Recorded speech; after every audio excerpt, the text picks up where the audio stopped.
La série Daredevil vient tout juste d'arriver avec 2 épisodes. Est-ce que c'est bon? Je vous dis ça de suite.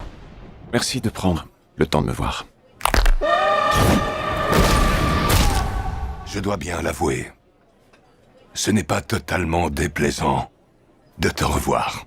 Daredevil est de retour avec 2 épisodes, après avoir fait des caméos sur des séries du genre She-Hulk et Echo, des caméos plutôt très bons. Cette série Daredevil nous promet du sang, de la violence et surtout le retour du grand duo Daredevil et Fisk. Ce sera un avis sans spoil avec du spoil à la fin de la vidéo, mais je vous dirai le timecode et je vous avertirai quand est-ce qu'il y aura du spoil. Tout ce que je peux dire de cette série Daredevil, c'est qu'elle est vraiment excellente et qu'elle n'a rien à envier avec la série originale sortie sur Netflix auparavant, et que c'est peut-être la série Disney+, la plus soignée depuis quelques années, à part Shogun évidemment. L'esthétique de la série est vraiment magnifique et c'est vraiment agréable de regarder l'épisode, puisque c'est très bien filmé avec une très bonne mise en scène, dont l'utilisation du sens de Matt Murdock qui est vraiment excellente et vraiment juste dans les 15 premières minutes, on arrive à savoir et à comprendre comment ça fonctionne.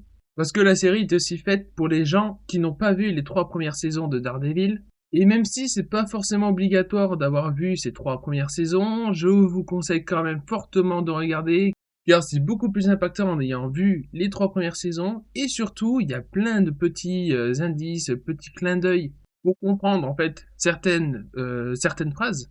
Et ouais, du coup, Matt Murdock, Charlie Cox en Daredevil est vraiment incroyable, franchement. Il offre déjà une prestation de fou en à peine 15 minutes, et ces 15 minutes, elles sont vraiment à couper le souffle, c'est incroyable tout ce qui se passe. On a le droit à un plan séquence, à un combat de fou, même si le combat, je l'ai trouvé un peu mou, parce que certains coups paraissaient vachement lents, mais je sais pas si c'est dû à la fatigue en fait des personnages ou des trucs comme ça. Parce que dans les autres combats qu'on voit durant les 2 premiers épisodes, eh bien, c'est beaucoup plus rapide. Donc voilà, je sais pas si c'est un problème dans ce combat exactement, mais je sais pas. J'ai trouvé certains combats vraiment mous pour le coup. Par contre, les combats sont vraiment très satisfaisants et violents comme c'était promis. Et je peux vous dire que la violence, il y en a. Alors on pourrait croire que toute la com était visée par ça, ben en fait oui et non, parce que les gens se sont plaints de She-Hulk, parce que Daredevil était trop aseptisé, même si en fait c'était dans l'âme totale de Daredevil. Ce n'est pas forcément un personnage full sérieux, full violent, etc. Il est aussi blagueur, il est aussi dragueur, même ça on le voit dans les 3 premières saisons de Daredevil. Et donc ouais, du coup oui, la série ils ont forcément fait la promo de la violence, et je peux dire bah oui, elle est là. Et c'est rassurant en soi pour Marvel tout court, vu que ça voudrait dire que si ça fonctionne, comme Deadpool et Wolverine, eh bien ça pourrait dire qu'on pourrait avoir plus de projets violents comme ça, et enfin atteindre une maturité auprès de Marvel. La photographie de la série est magnifique, et au début je trouvais dans les bandes annonces on aurait dit c'est un peu bleu, pas très original, parce qu'on sait que Disney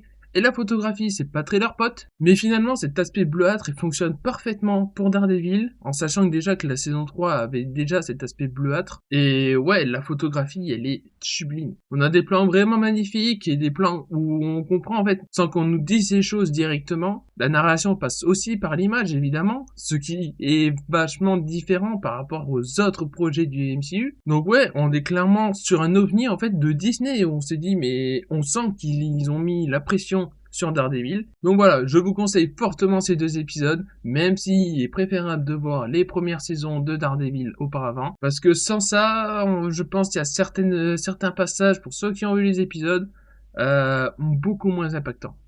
Et aussi, pour les nouveaux, on pourrait peut-être pas comprendre forcément tout ce que disent les personnages, et même si en soi ça se regarde sans avoir vu, c'est quand même mieux de voir les 3 premières saisons. Donc maintenant on va passer à la partie spoil.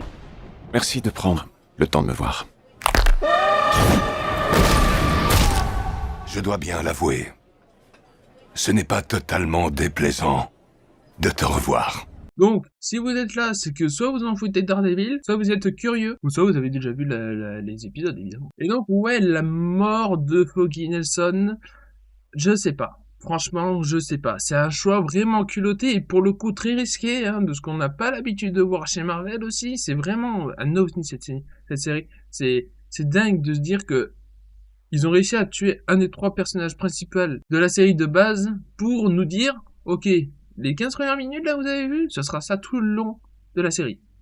Et oui, en fait, c'est génial. Mais par contre, le choix d'avoir tué Foggy, c'est vachement risqué. Je sais même toujours pas si en vrai c'est bien ou pas. Alors il y a eu des annonces comme quoi Foggy et Karen Page reviendraient en saison 2. Je sais pas si c'est un bait de la part des showrunners, mais en soi si Foggy revient, c'est que il va se passer quelque chose de très bizarre. Parce que la série reste dans le MCU évidemment, donc il y a toujours des aspects loufoques. Et donc ouais, j'arrive toujours pas à savoir si c'est un coup de génie ou si c'est un choix raté. En tout cas, c'est sûr que ce choix va diviser et franchement, c'est vachement fort. Tout l'épisode 1, c'est vraiment après le deuil de Foggy. Et vraiment, tout l'aspect avocat et tout, c'est toujours très réussi. Franchement, c'est excellent. Wilson Fisk qui devient maire, ça aussi, c'est vraiment très bon. C'est une idée que j'aime beaucoup. Et finalement, très bien dans l'actualité, finalement. Dans l'épisode 2, on a toute une histoire autour du tigre blanc, White Tiger,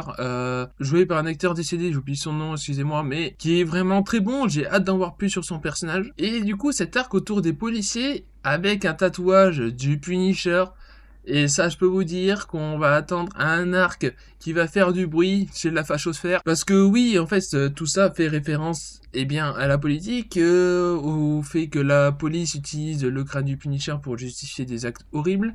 Et donc, ouais, c'est très très bien d'avoir mis ce sujet en place parce que forcément les comics, beaucoup ne lisent pas les comics, dont moi en vrai je ne m'intéresse pas tant que ça aux comics, et donc c'est le parfait timing pour mettre en place ce sujet-là, la place du Punisher dans la police. Et donc j'ai très très hâte de voir ce que va faire Jon Bernthal en Punisher, parce que oui, il est de retour pour ceux qui ne savent pas pour 2 épisodes. Et donc ouais, je suis très intrigué et très hype par cet arc de la police. On a déjà vu des images de tournage par rapport à ça. Je ne vais pas vous les montrer pour éviter de vous spoil, mais ça risque d'être vraiment très fort. Et ouais, chez les fachos, ça va pleurer. Donc voilà, c'était tout pour cette vidéo sur Daredevil Born Again, sur les premiers épisodes. Franchement, c'est trop bien. J'ai trop hâte de voir la suite. Et je sais pas si je ferai une vidéo pour l'épisode 3, mais c'est possible si j'ai des choses à dire. N'hésitez pas à vous abonner à la chaîne, n'hésitez pas à me suivre sur tous les réseaux dans la description, et me suivre sur Twitch, parce que en ce moment je me suis mis à live, et je me suis promis d'y mettre, parce que c'est vachement cool les lives. Tout est dans la description, donc n'hésitez pas, et puis moi je vous dis à la semaine prochaine pour Daredevil, ou pas, je ne sais pas, on verra. Allez, ciao tout le monde!